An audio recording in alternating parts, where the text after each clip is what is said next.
In my days, not in your days anymore, if you became a doctor, they probably told you because you couldn't find a husband. They also told the little boy to become a somebody, but they told the little girl to find somebody.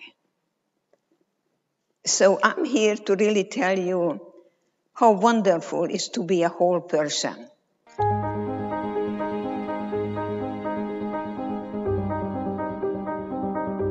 Passion has brought me here today, and I wanted to share that journey with you and how having a spark of passion and an intuitive feeling brings you to where you're meant to be at the right place at the right time. And why I'm so passionate, because everything we do is touching people. We are the backbone, the support structure for all that chaos, what is happening out there. And there is exactly one way out of this state, and that is to create solutions that the world have not seen before, and not look at the others. Well, I think what we are always looking for is the authentic experience.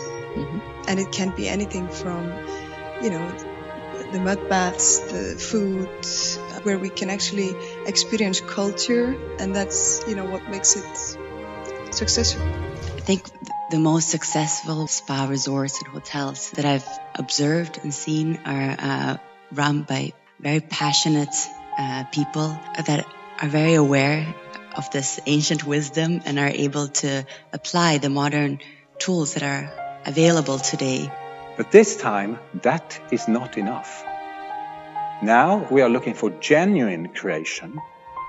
And genuine creation will require this trial and error kind of behavior, and where we are willing to move into this terra incognita, unknown territory, where we have not been before. And companies are not, as of today, very good at this. We are good at exploitation, doing more of the same, making money. Actually, companies have to do both. They have to create and exploit and create, and strike a balance between the two. Yes, you are a profitable company, but the goal is not to maximize your profit. The goal is to optimize the profit of your organization, not only for the shareholders, but for all the stakeholders, for the community, for the territory you are in. Social enterprises are not merely organizations that are environmentally sensitive. Social enterprises are not places where men and women, of course, are treated equally. Social enterprises are not coffee houses that trade in good quality, fair trade coffee. Social enterprises are not organizations that give 5 or 10 or 12% of their revenue back to their community. All of those things are what any good, decent, modern business practice includes. I think it's one of the rare conferences where human values and business are both addressed. And the healing community, the community of healing hotels, of spas, is like the perfect business to bring these both together. We could easily halve our greenhouse emissions with existing technology.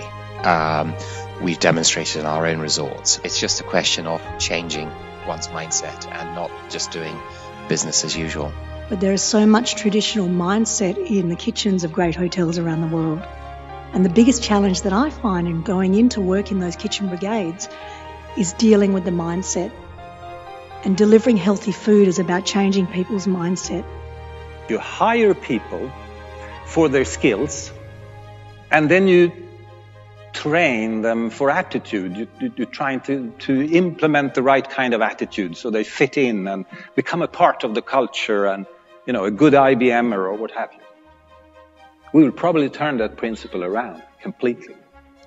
We will hire people for attitude and train for skills, because skills are cheap in our time. You can find them anywhere. They are for free. They're in the market. Do you remember? Anything that can be digitized will be. It's a karaoke kind of place now. Even though every lecture had a different topic they talked about, the core message is always sort of at the same line of the returning to being conscientious and living from the heart.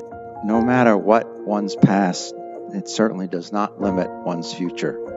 No matter what, one's past, it doesn't limit one's future. Yeah, I do have a story, but I'm not my story. Because I go through the valley of the shadow of death. I don't camp there or set up household there. I may not overcome it. I came to terms with it. Auschwitz was a place, like anything in life, was an opportunity. An opportunity for an opportunity. And this is what I like to share with you, the kind of things that I discovered. And one thing I rather we knew, that if you only concentrate on the me, you didn't make it. We had to rise above that and commit ourselves to each other, because all we had was each other then. And guess what? All we have is each other now.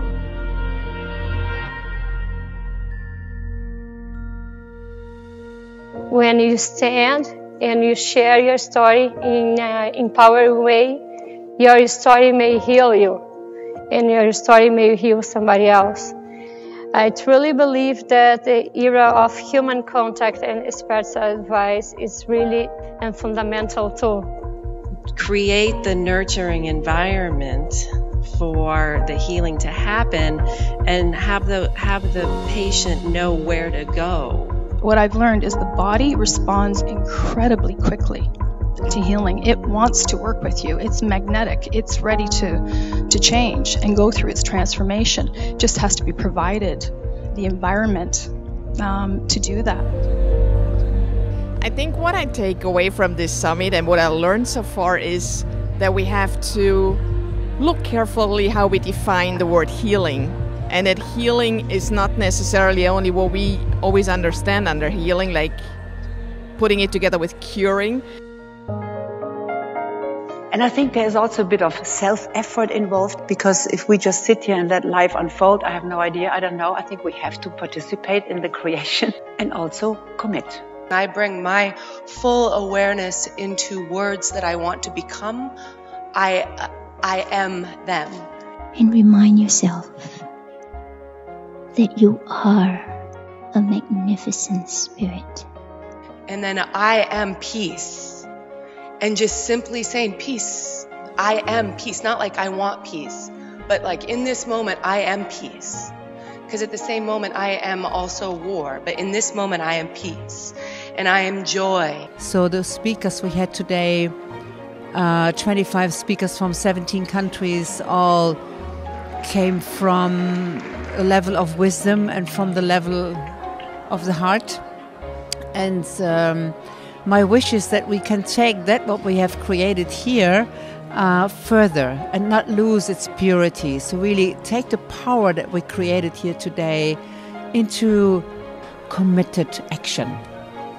If you want to launch a new project, scale your work, change your business practices in some sense, that can be your commitment to action.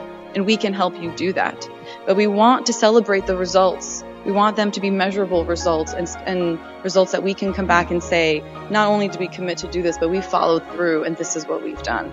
Wouldn't that be great if all of us adopted mission-driven work? If all of us identified individually and personally, what is my mission? And from there, move into the direction that we have chosen. Not because we have to do it. Not because we are afraid of the consequences if we don't do it. But it's because it's a reflection of what we really are. What is important for you to regain your power? That I am powerful. The word understand is very academic. It's all up here. Don't try to understand something. See in what way you can hook up to anyone with feelings. Now, I'm not asking you to embrace people and invite them to dinner. Just see the humanity in every one of us. There is a Hitler in every one of us. And so is love, and so is hope. Love is the answer and hope is the power in my book.